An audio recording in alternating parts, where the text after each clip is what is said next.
Radioactive Toon Jam. Toon Jam, Toon Jam, Toon Jam, Toon Jam. Toon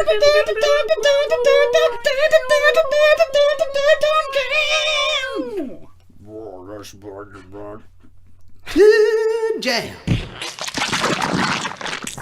Toon Jam.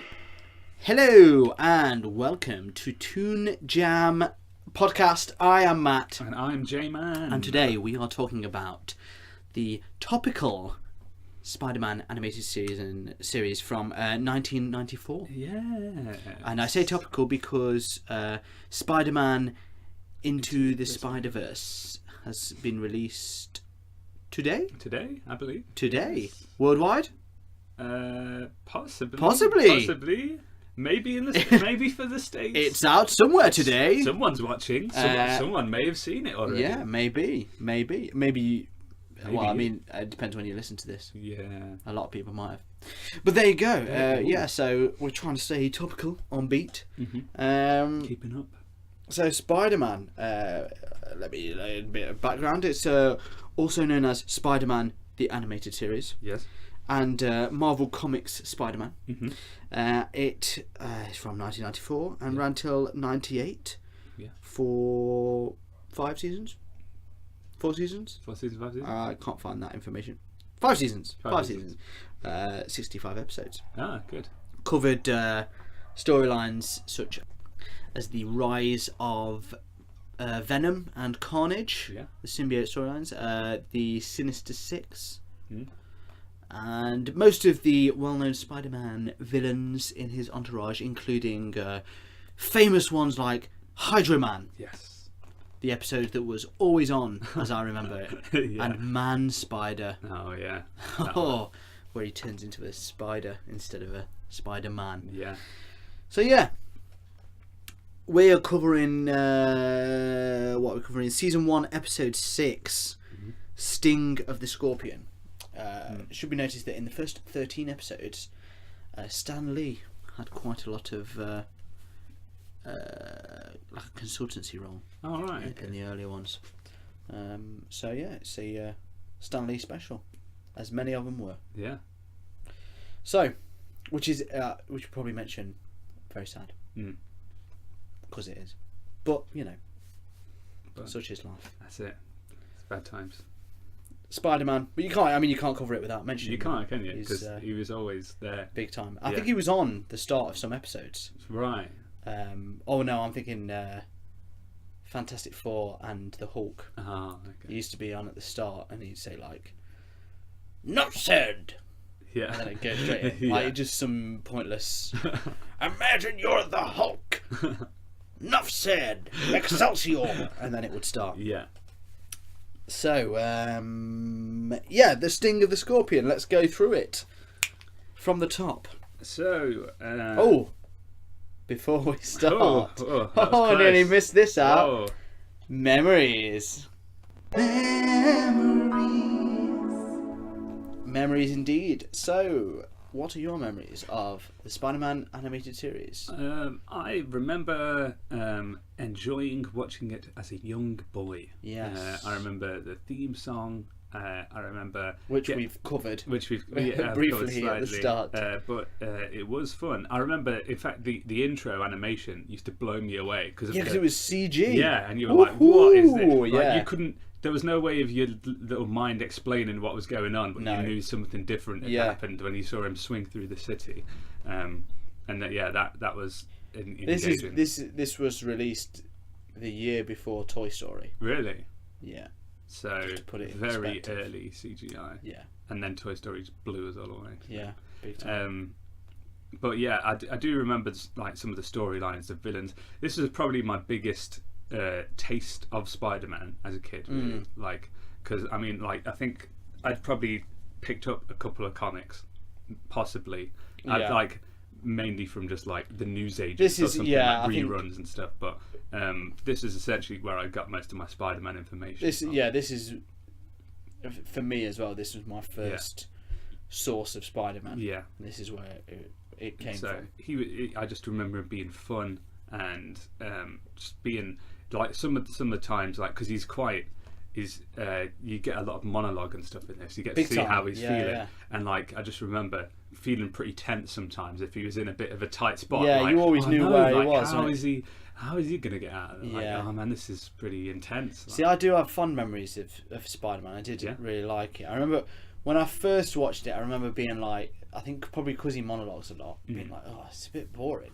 You know, we just see bits of it, like he's just always yammering. But then when I sat down and watched one, and I would have been very young, and I remember being like, this is amazing. Hydro Man.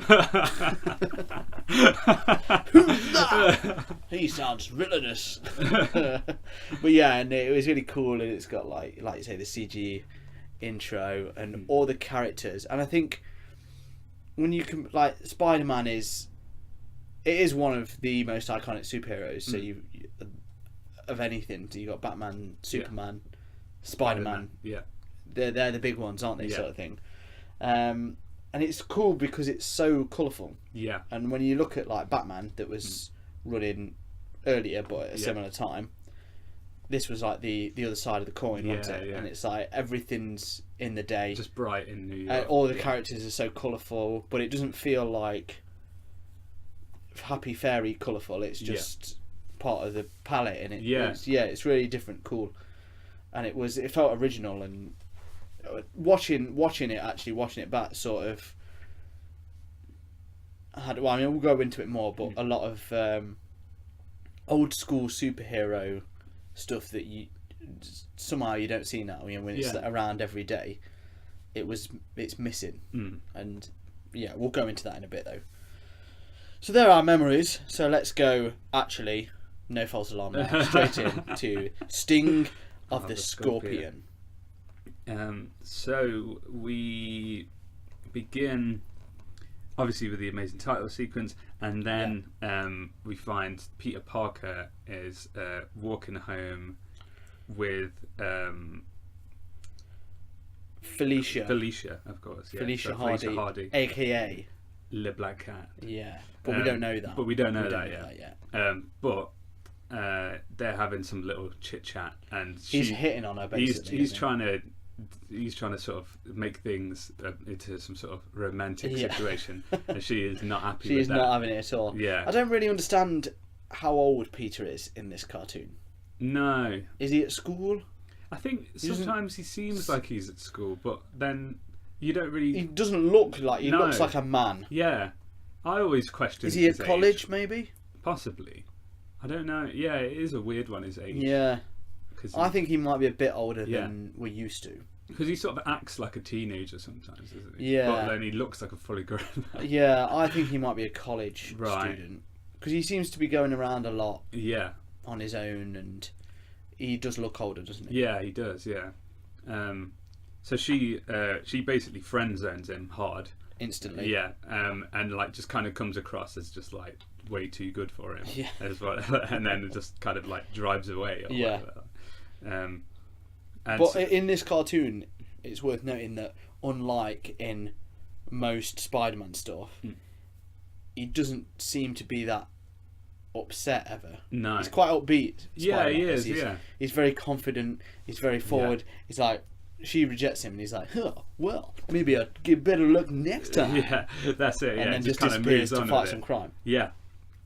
So then there's some villains, some crooks are like about... But like proper crooks. Yeah. So this is one of the things I'm talking about, where you don't really get just bums with just generic with way too many weapons for that level of crime that he just fights. Takes a few pictures of himself doing it, doesn't he? Yeah. This was actually really made me laugh because one of them has a rocket launcher. Really? And he's oh yeah, of course. Where he's hanging upside down. Yeah. And he just keeps firing rockets at him. And he just wobbles slightly, doesn't he? And he just misses every attack. Yeah, and he's like, hey. And you just think, like, you know, if you had a gun that wasn't a rocket launcher, you'd have a lot more luck. Oh yeah, it's shooting more than one shot at a time. Yeah, like, and he's just like, see you later. And he just flies off into the sky. Yeah. But I think that could have been to do with censorship rules, where they couldn't have many guns. Right. It's like proper guns. Yeah. So they had to use massive, ridiculous guns. Yeah, that seem like. So that's why your, ATM robbers have got a rocket launcher. Just like, oh man, just extreme. Yeah. But he fights him, takes a few pictures of himself, which is classic Peter Parker, and Spider-Man. Turns them in at the office. Yeah. And Robbie's just like, how do you get these shots, Parker? These are the best shots I've ever seen. Yeah, dead happy with him. Yeah. But then J. Jonah Jameson comes in. And this goes to show you sort of the J.K. Simmons as... I was surprised when he started talking. Because in my head, even in the cartoon, he sounded like J.K. Simmons. Yeah. But he doesn't sound like that. No, he doesn't at all. Yeah. Even now, I can't think of what he actually sounded like. I can just think of J.K. Simmons. Yeah. So that just, that's quite good. But yeah, he comes in and he's like, "I'm sick of you, Parker," and he sort of starts giving him the eyeball and saying, "You are Spider-Man." Yeah, basically. because his pictures, opportunities are just like no one else can get there. Yeah, and this is where the entire setup for the episode comes in, because Peter gets an idea like, oh, he's onto me. So what I'll do is I'll leave the room now, come back as Spider-Man, crush something on the deck. What he makes, like, he webs something up and then squashes it. Yeah, he makes like a pile of like non-sticky web. Yeah. And then stands on it, squashes it. Yeah, to make it like. And he's like, like, example. Listen up, pal. Get that dirty Peter Parker away from me. Don't stop getting him to take pictures. If I find out he's following me, then I'm gonna tread on him like this web that I'm using as an example. Yeah. And then he says something else, doesn't he? Like, leave. He says something that triggers. Oh yeah, he's like, just get off my case. Just get off my case. And then, oh man, Jameson is just sent into this PTSD nightmare of his wife being killed by this mafioso guy. Yeah.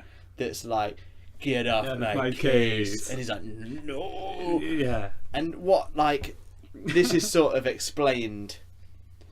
He explains it to Robbie, doesn't he? Yeah. Is this later or? I think it's later. But I think it's later. Yeah. His point is that he was on this guy's case. Yeah. And because it's really convoluted way of saying he hates anyone with a mask. Because a guy killed his wife because he was on a mask.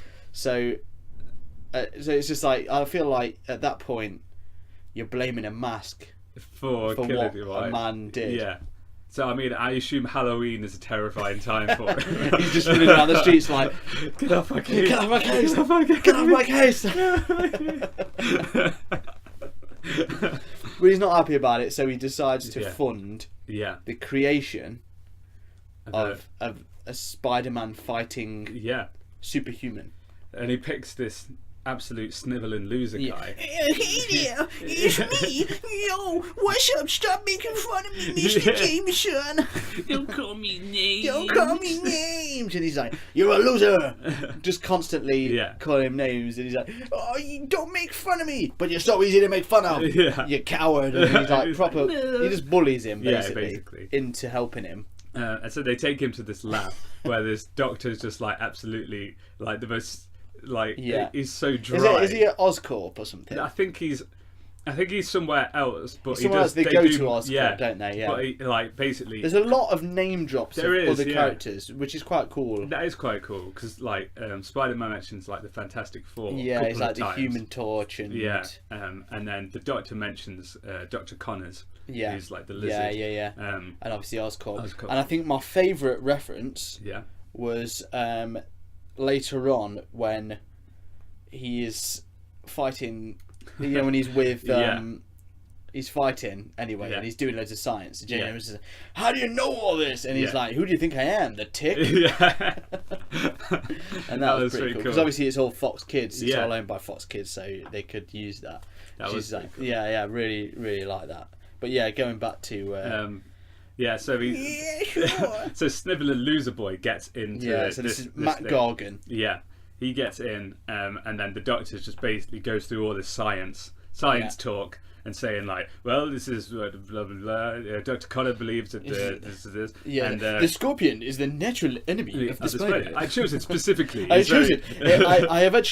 I've got very deep connotations in my choice. It's more of an art choice than anything. The scorpion is the natural enemy of the spider. And so I chose this because he will be a scorpion man against a spider man, and therefore will win. Therefore, the natural enemy of the spider. Yeah, he talks a lot of science talk, including the neogenic recombinator, which is what classic. they're mainly using. A lot of, as we always say, 90s science. Yeah. 90s cartoon science. It's like the good set of buzzwords that they kind of cram together to make it sound like it's an actual thing. Yeah. And it works. Yeah, it does To be work. fair, you washes over here, you're like, Well, maybe I need to get me a neogenic true recombinator. Oh yeah, well I do remember, to be fair, he must be right because he knows about the natural enemy Yeah. of the spider. No wonder it works. So yeah, no wonder. And then he puts on this Yeah. baggy scorpion suit Yeah. onto that.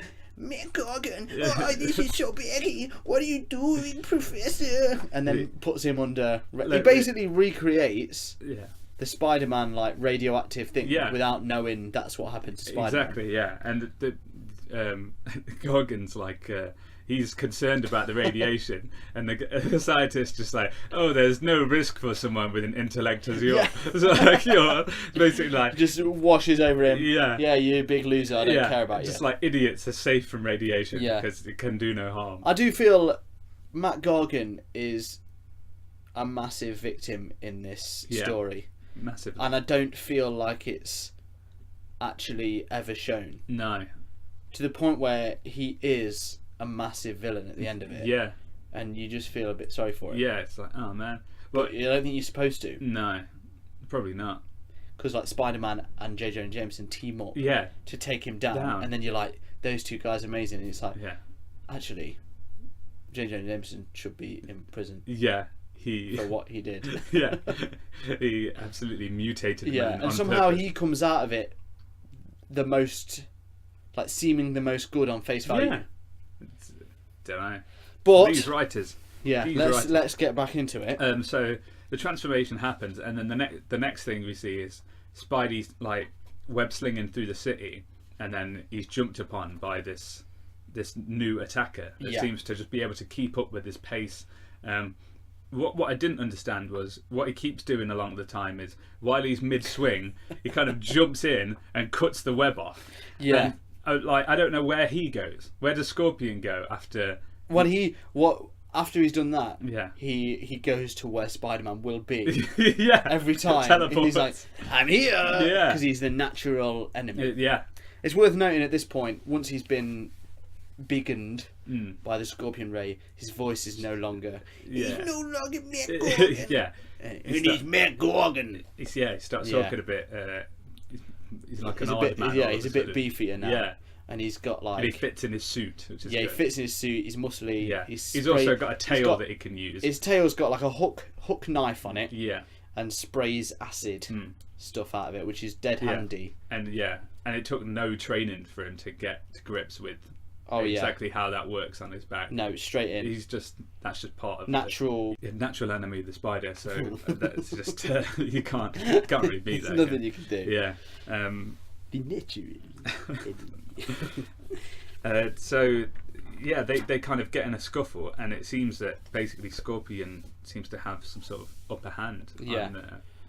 It's worth noting as well that halfway through the scuffle, he rings Aunt May. He gives her, and he cannot resist spider puns. Yeah. While he's talking to her, like, I'll be home, but don't be bugged out. Like he's trying to give it away. He's like, well, hopefully I won't get squashed. Sorry. Anyway, I gotta go. So weird. Yeah. Why that was. Cannot resist him. Meanwhile, while Scorpion's going, Jameson's flying around in a helicopter, like heckling at the fight. He's got a little microphone in his ear, and he's like, just like, do it, hit him, just do it, hit him one more time, hit him. He hates Spider-Man. Yeah, he really does hate Spider-Man. He hates him. He hates his mask. Yeah, which is ironic. And it becomes his main goal is just to unmask him. Yeah. it's ironic because of how this ends, and also Yeah. the fact that he creates Scorpion with a mask on. Yeah. It's kind of defeats. I know that was something I was thinking Yeah. when I was watching it. Like, why the mask? Yeah. Like, His are you not hatred is for terrified? masks. Yeah. No. But Um, the fight, basically, during the fight, Hmm. Scorpion's face starts to become monsterfied. yeah. Doesn't it? Yeah. He sort of keeps degrading a little. Yeah, bit, and doesn't he's he? turning slowly into half scorpion, half like he's like a scorpion. And he's getting fangs and and all those standard things that scorpions have. Yeah. Fangs. Snake eyes. Yeah. Green skin. Yeah. Just like a scorpion. Brooklyn accent. Yeah. But deeper. Yeah. Like a scorpion. Yeah. The natural. And so he's getting upset because he realises this is happening to him. There's nothing he can do about Yeah. it. So he starts getting a bit angry at Jameson He's all like, of a sudden. Use some radiation on me. Yeah. Change me back. He's like, he's not happy. And with he the way thinks things are that going. he's like, we can't change it back. Yeah. And he thinks that they're just saying it. Yeah. So the logic is, I'll go to a power plant and get exposed to radiation Yeah. and turn back to normal. Which, not really sure how that worked out. Not sure, but he's not smart. No. We know that. So anything could have happened. Anything could have happened. Yeah. He just simply wants some radiation. He thinks that's going to fix the problem. It ain't. No. Newsflash, Mac. That ain't going to happen. So Come he on now. goes there and starts Yeah. duffing up this power plant. Yeah, and they follow him. Like, all the way Spider-Man's down. got to stop him. Yeah. J. Jonah Jameson also has to stop him. And they start he manages to sort of start some sort of nuclear reaction, doesn't he? Yeah. Like all these nuclear probes rise up. Yeah. And then for some reason can't rise up any further until like a 30-minute timer. Yeah, and this is when Spider-Man starts spilling out more Yeah. science talk. Yeah. And Jameson's like, where'd you get that? Yeah. The tick line comes in. And basically, every time he keeps trying to press it, there's just a button. Yeah, in there's there. one red button. Just one red button that will stop it. Yeah. But Scorpion keeps stopping him from pressing it. Yeah. Because you got to understand that with him being the natural enemy of the spider, Yeah. he keeps beating up Spider-Man. Yeah. Spider-Man is pretty poor against Yeah. Scorpion. However, it gets to a point where it looks like Spider-Man's going to get it. Yeah. He's going to get killed This by is it. Scorpion. Yeah. And then J. Jonah Jameson shoulder barges Scorpion. Yeah. And it saves the day. Yeah. So it's just the weakness. It's just his weakness. Food chain, Yeah. spider. Yeah. Scorpion eats Yeah. spider. Mm-hmm. J. Jonah Jameson eats Scorpion. Yeah. That's it. And that is You the learn way. that at school. Yeah. Yeah. J. Jonah Jameson is the natural enemy of the Scorpion. So yeah, and then he presses the button, saves the day, and to be fair, no, he knocks him out of the way. He doesn't beat him, does he? No. Yeah. Because right. this is where a good message about bullying is used, in that if you want to defeat the enemy, actually bullying's really good. Yeah. Yeah, that's it. So they bully him. So they start some calling more. them names. Start calling him names. Yeah. Sticks and stones may break his Break bones, his but bones. names will always Yeah. hurt him. Yeah, will ruin his absolute day. Really upset him. Yeah.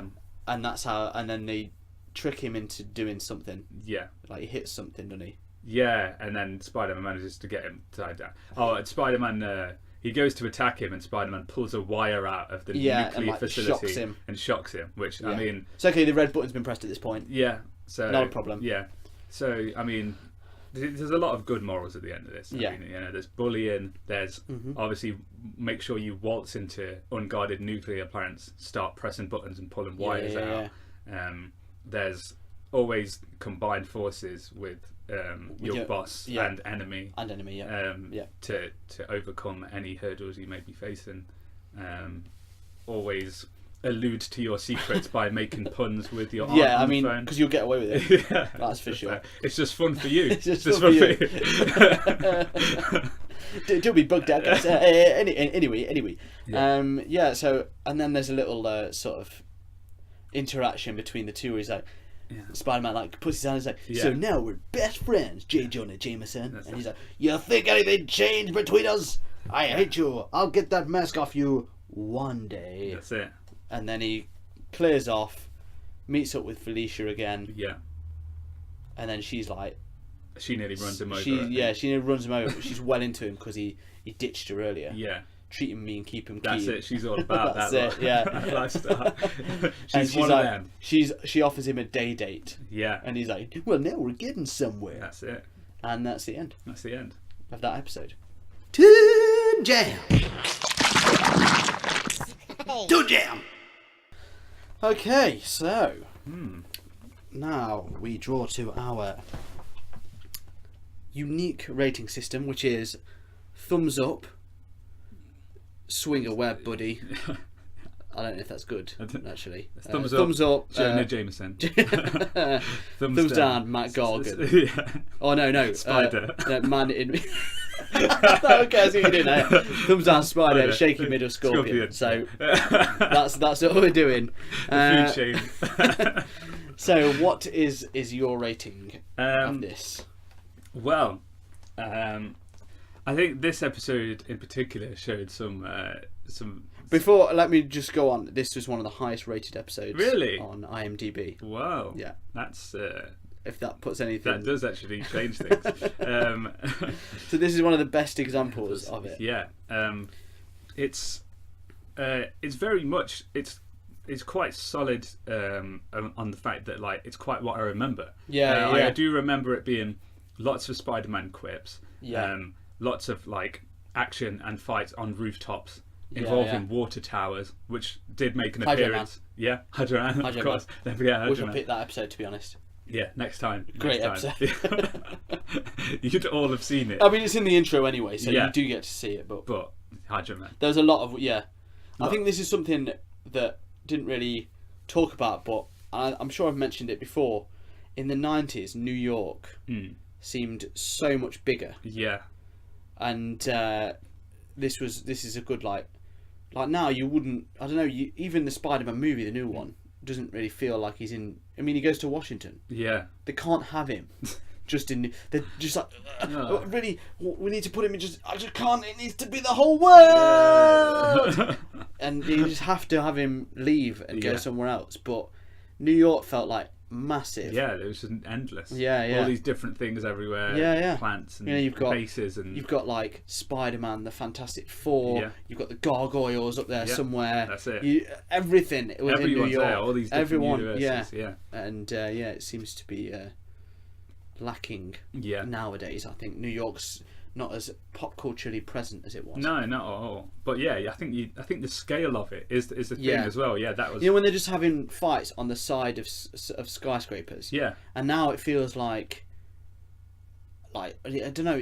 Skyscrapers don't feel that big anymore. No. In like you watch like Avengers or something, and they just destroy it. Yeah. But then it was just like you'd knock a crumble of an edge of it, and that would be like, like, whoa, oh, no. they're knocking bits of the building off. Yeah. Like they would never knock a building down. No. Now it's all they do. Yeah. Just skyscrapers fall, That's it. entire cities down. It's gone.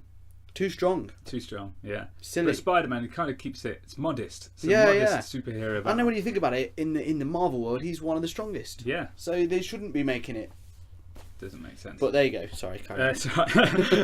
But that as well. Like the scale, it looks nice. Like you say, it's colourful. Yeah. And there's a little bit of like pseudoscience in there to sort of keep you happy, because I mean that is kind of what Spider-Man is based on. He's a scientist. Yeah. The science behind his. Well, that's it. origin He's a smart kid. Yeah, he tries to figure his way out. Yeah. So, I think with that said, even though Scorpion's probably not one of my favourite villains. No, well that's what I thought. Also, it's a good one to go for because he's a bit of a again when things get so big, a lot of the main villains become dud. Yeah. So people like Scorpion's just a throwaway character. That's it. But so, just rewatching it, like we said, there's actually more depth to him than I kind of remember, because it is like, oh man, this guy's he's just tougher, been... isn't he? He's actually a pretty tough villain. Yeah. I didn't really think he ever held up to Spider-Man, but yeah. like if Jonah Jameson hadn't come in with that shoulder barge, it would be a He'd have been completely different legacy. The natural. So for me, I'm going to say it's a thumbs up. Thumbs up. It's a thumbs up. Wow. Interesting. Well, my view of this is, I too think it was very much as I remember it. Yeah. I like the animation. Mm-hmm. I like the art style. Yeah. It looks super 90s. Yeah. Spider-Man's probably a bit too big. Yeah. He's like a beef house. Yeah, he is. But everyone was. I think, as I remember, Eddie Brock was like a bodybuilder. Yeah. In this. Yeah, I think the the J. Jonah Jameson flashback was dealt with fairly ham-fistedly. Oh, definitely. But I quite liked the, even though it perhaps it kind of lost the Matt Gargan story and all this. I felt was lost. Oh yeah. But yeah, it was fun to watch. And it is as you remember it, and you know, you compare it to a lot of other stuff we've watched, and it does stand out as a higher quality. Yeah. I'm going to give it a thumbs up. Oh, nice. The odd trickery. Yes. Yeah, no, I did think it was really good. Yeah. I think this was the first time that you sort of that I remember. Like having I think the monologue stuff is quite important. Yeah. Because a lot of comics are based around the way that and there's that works. a lot of it. Like it's like there's not a moment of silence in this show, because even when he's not, it's his monologue is going over it. And it was always cool. Like I guess I'd never really thought that superheroes, they feel stuff and they've got all these conflictions going on as well as like having to deal with being a superhero, and like this was a great example of that. Like when you watch more episodes, that like he's just trying to deal with like being having to lead a double life and try to get a girlfriend. As we see at the start, it's like classic Spider-Man stuff, isn't it? Like, and it's like he's not triumphant in everything. He just has to sort of deal with what. And I think especially when you compare it to X-Men, which was earlier, but not loads earlier. It's true. Yeah. It's loads better. It is like. The quality is far higher, at least with the episodes we've watched. I don't know if X-Men gets better later on, maybe. But I thought the quality of this is much more... It feels tighter, doesn't it? It does, yeah. And it feels a bit... It's easier to follow. It's not just, just loads of people... Just like, that was the problem sort of when we watched X-Men. I mean, we did watch one, it was sort of late in the story, but you're just a bit like, I have no idea what is going on. Whereas this, it's still in the middle of the season, and you get it, and I think it portrayed it really well, and it was really enjoyable. And then you get stuff from it like the game, which was amazing. Oh yeah, that did change. Yeah, which even like games forever. Really. Yeah. But even before that, because the first one wasn't Sandbox game, was it? No, that's true. Yeah, it was just linear, and that was of the animated series. Yeah. And it had the voice and like the same characters in stories from the animated series, and just added to it, didn't it? And it was much later than the animated series as well, if I remember. So obviously, it still had some prominence in. Yeah. Because it wasn't really until the films came out that there was anything else Spider-Man out there. Do you know what I mean? It was like. Obviously the comics and then this animated series, and all the toys were for this and everything was for this. So yeah, I think 2 thumbs up is a fair score. Yeah, I think so. Very good. Okay then, well, did you agree? Did you disagree? Please feel free to let us know on the web. Yes. Oh, very simple. I see what you did there. Didn't have to do anything this week. Instagram, Facebook, Twitter @ToonJamPod. We also have a Patreon where you can get some extra episodes, and feel free to give us a rate and review. It really helps us out and helps other people find us, so that is super helpful. So thank you if you've already done it. Thank you for going to. Otherwise, join us again next week, and until then, stay jammy. Hey everyone, thank you for listening to Toon Jam, and if you want to continue to help us out, you can help us by jumping over to our Patreon page, which is patreon.com/toonjampod. And if you can rate and review us everywhere you listen to your podcasts, so on iTunes or on the Android apps, that'll be a massive help too. Thank you, and stay jammy.